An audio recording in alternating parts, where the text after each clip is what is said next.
Hello दोस्तों। मैं are के प्रियदर्शी, आपका अपना ICT चैनल MRP पॉइंट में सहृदय स्वागत है।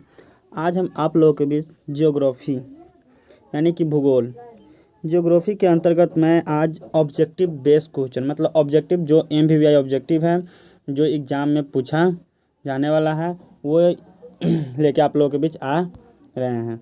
इस वीडियो का क्या करें, आप अंत तक देखें। अगर आप इस वीडियो का अंत तक देखते हैं तो अवगत है कि ऑब्जेक्टिव जो एग्ज़ाम में पूछा जाता है उससे आपका जो 5 नंबर का जो ऑब्जेक्टिव हुआ कंप्लीट पूरा हो जाएगा। और ये जो ऑब्जेक्टिव आज मैं बताने जा रहा हूँ पूरा का पूरा एग्ज़ाम में पूछा जाने वाला क्वेश्चन है, इसलिए आप इस वीडियो का क्या करें, अंत तक देखें। चलिए देखें, कहता है प्रथम क्वेश्चन क्या चीज़ है। पहला क्वेश्चन है क्या चीज़ कि सासाराम नगर का विकास किस युग में हुआ था। सासाराम नगर का विकास किस युग में हुआ था? तो सासाराम नगर का विकास हुआ था मध्य युग में। ठीक है। दूसरा क्वेश्चन क्या चीज़ है कि बिहार की सीमा में रेल मार्ग की कुल लंबाई कितनी है। मतलब बिहार की जो सीमा हुआ उसमें कहता है कि रेल मार्ग की जो कुल लंबाई है कितनी है तो 6283 किलोमीटर। कितना है? 6283 किलोमीटर है। देखिए 3 नंबर क्वेश्चन क्या चीज़ है कि किस नगर में कालीन तैयार किए जाते हैं। तो कहता है कि दाऊद नगर में कालीन तैयार किया जाता है। ठीक है। चलिए 4 नंबर क्वेश्चन क्या जी कहता है कि बिहार का सबसे बड़ा नगर कौन है।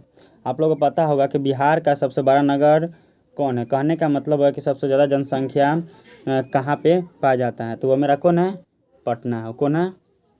पटना है। ठीक है।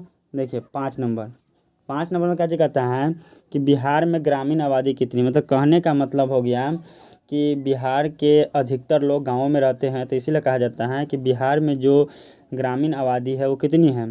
तो 89.5% कहने का मतलब हो गया कि 89.5% है जो क्या कहता है गाँवों में रहता है, और बाकी के जो 10.5% है वह मेरा कहाँ रहता है?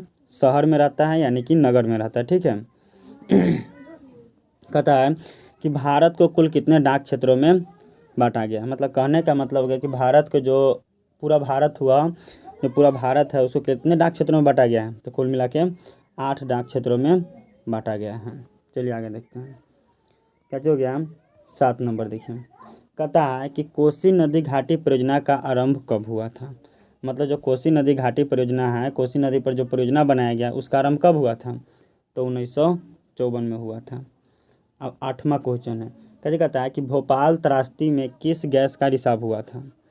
तो जो भोपाल त्रासदी हुआ था, भोपाल में जो कहता है कि घटना हुआ था, उस घटना में कहता है कि मिथाइल आइसोसाइनाइट गैस था, उसका क्या हुआ था? रिसाव हुआ था। ठीक है। चलिए आगे देखते हैं। 9 नंबर देखिए, भारत में कोयला का सर्वप्रमुख उत्पादक राज्य कौन है। ठीक है। यहाँ पर सॉरी, यहाँ पर कहता है कि कौन की जगह पर क्या होगा, कौन होगा। आप यहाँ पर कैसे कर लीजिएगा। नहीं, कहता है कि भारत में कोयला का सर्वप्रमुख उत्पादक राज्य कौन है, तो वो मेरा कौन है? झारखंड है। कि आपको पता होगा कि झारखंड क्या चाहता है कि कोयले के उत्पादन में सर्वप्रमुख राज्य है। कहता है 10 में कि भारत का प्रथम तेल शोधक कारखाना कहाँ स्थित है।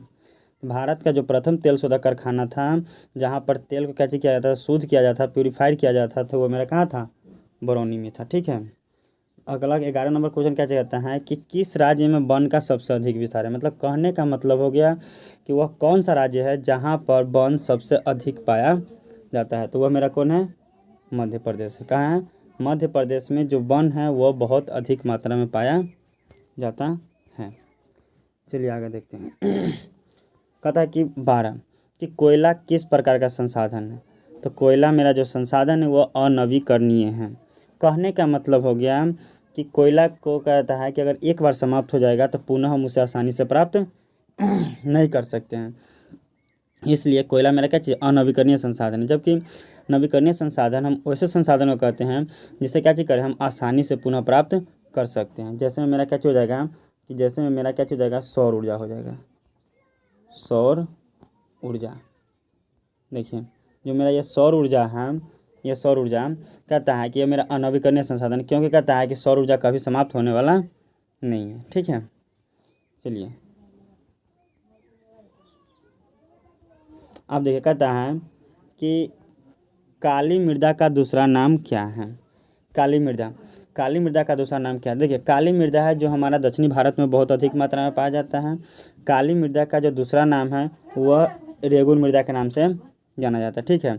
और रेगुर मृदा के नाम से काली मृदा को जाना जाता है। और इसी का एक और नाम है, वह है क्या चीज़, कपासी मृदा। क्या चीज़ है, कपासी मृदा है, ठीक है।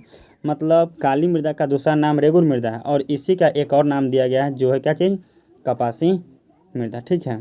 अब कहता है कि 14 नंबर क्वेश्चन कि डाकुओं की अर्थव्यवस्था का संबंध है। मतलब कहने का मतलब हो गया कि डाकू जो अपना पैसा इकट्ठा करता है वो कैसे करता है, तो संसाधनों के अनियोजित विदोहन से। मतलब कहने का मतलब हो गया कि अगर कोई भी संसाधन है तो उसको कहता है कि अनियोजित विदोहन करेगा, मतलब गलत तरीका से उसे उपयोग करके अपना पैसा इकट्ठा करता है। चलिए आगे देखते हैं 15 नंबर क्या कहता है कि देश में तांबा का कुल भंडार कितना है। मतलब जो हमारा देश है उस देश में, भारत देश में तांबा का जो कुल भंडार है कितना है, तो वह 125 करोड़ टन है। कितना टन है, 125 करोड़ टन है, ठीक है। 16 नंबर क्वेश्चन कहता है कि संविधान की धारा 21 मतलब 21 का संबंध किससे है। मतलब कहने का मतलब संविधान में बहुत सारे धारा दिया गया है, उसके अंतर्गत एक धारा है 21 मतलब 21 जिसका संबंध है प्राकृतिक संसाधनों एवं वन्य जीवों के क्या चीज़ से, संरक्षण के लिए, ठीक है। मतलब संविधान की धारा 21 का संबंध है प्राकृतिक संसाधनों एवं वन्य जीवों के क्या चीज़ से, संरक्षण के लिए, ठीक है। चलिए आगे देखते हैं 17 नंबर कि भारत में लगभग कितने खनिज पाए जाते हैं। मतलब भारत में जो है लगभग कितना खनिज पाया जाता है, तो भारत में लगभग 100 के आसपास खनिज पाया जाता है, ठीक है। अगला क्वेश्चन देखिए, कहता है कि देश के बांध को किसने भारत का मंदिर कहा था, ठीक है। तो कहता है कि जो देश का बांध था उसे पंडित नेहरू ने क्या था, भारत का मंदिर कहे थे, ठीक है। चलिए अगला क्वेश्चन देखिए, क्या जी कर अगला देखिए, चरक का संबंध किस देश से। मतलब चरक एक व्यक्ति है, ठीक है। वह क्या कहता है कि जिस कहता है कि यह चरक थे, वह कहता था कि बहुत ही बड़े वैद्य थे ये, और इसका जो संबंध था वह भारत से थे, ठीक है।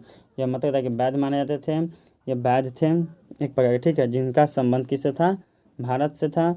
और 20 नंबर में लास्ट क्वेश्चन क्या चीज कर रहा है, प्राकृतिक गैस किस खनिज के साथ पाया जाता है। तो जो मेरा प्राकृतिक गैस है वह पेट्रोलियम पदार्थ के साथ पाया जाता है, ठीक है। तो आज मैं आप लोगों के बीच जो ये 20 ऑब्जेक्टिव क्वेश्चन पढ़ाए हैं, बताए हैं, यह क्वेश्चन बहुत ही MBBS है, बहुत ही कहते हैं उपयोगी हैं। तो इसलिए आप इसे क्या चीज़ करें, बहुत अच्छे तरीके से क्या चीज़ करें कि आप इसे नोट कर लें और क्या चीज़ कर लें, याद कर लें, ताकि आपको एग्जाम में एक भी क्वेश्चन न छूटे, ठीक है। मैंने लास्ट में एक वर्ड लिखा है, क्या चीज़, सफलता की एकमात्र कुंजी है क्या चीज़, परिश्रम। कहने का मतलब हो गया कि अगर कहता है कि आप सफलता चाहते हैं, अगर आप अपने आप को सफल बनाना चाहते हैं तो आपको परिश्रम करना पड़ेगा। अगर आप परिश्रम करते हैं तो एक न एक दिन आप सफल जरूर होइएगा। ये नहीं कि आप अभी सब परिश्रम कर रहे हैं तो अभी सफल हो जाएगा। आपको सफलता करते मतलब कहता है कि पाना है तो परिश्रम करते रहना पड़ेगा। परिश्रम करते रहिए, एक न एक दिन आपको सफल जरूर हो जाएगा। तो अगर आपको यह वीडियो कैसी लगे, अच्छा लगे तो लाइक कीजिए, सब्सक्राइब कीजिए और अपने दोस्तों में क्या चीज़ कीजिए, शेयर कीजिए। धन्यवाद।